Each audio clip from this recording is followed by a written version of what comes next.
One of the most powerful keys to change and inspiring internally motivated action is hiding in plain sound. Here's what I mean. First, we have to understand that anything that anybody does is based on causality. Fancy word to say, if this happens, then that will happen. As we've talked about before, that underlying if then or when then is what is known as a theory of action. It is the reasoning that someone is putting behind why they do what they do or why they think what they do. That part is usually on the surface. If we want this, then we should do that. That alone is not enough.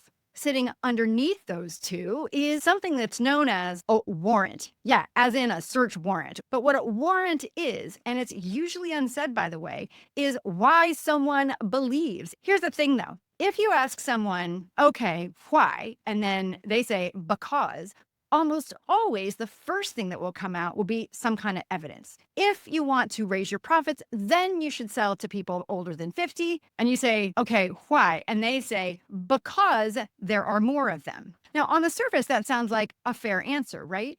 But it's only evidence. It's data. It's your support for your claim that if you want this, then you should do that. But sitting underneath that evidence is still a warrant. A deeper principle about how the world works that explains why you believe that evidence supports that claim.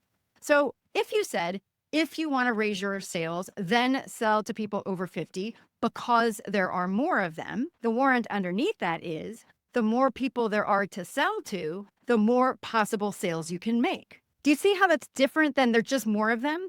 If we don't say the next part, we're leaving it up to the other person to infer, to guess what it is that we believe makes that whole system make sense. It's that warrant that is actually what people agree with. Because if we don't agree that there's something important about more people, we're not going to make that change. And yet, research shows that the more explicit every piece of your argument, your case for change is, and the more explicit your justification in both data and evidence and in those belief-based principles, those warrants, the more effective your case will be. So this is why the core case, the ITBA that we use at the Message Design Institute, uses those principles, those explicit warrants as the initial support for a change. So what does this mean for you? Start listening for these implicit warrants. The more that you start to pay attention, the more you're going to be attuned to this kind of secret sound system that's going on all around us. The better you are at hearing them or spotting them when they're written,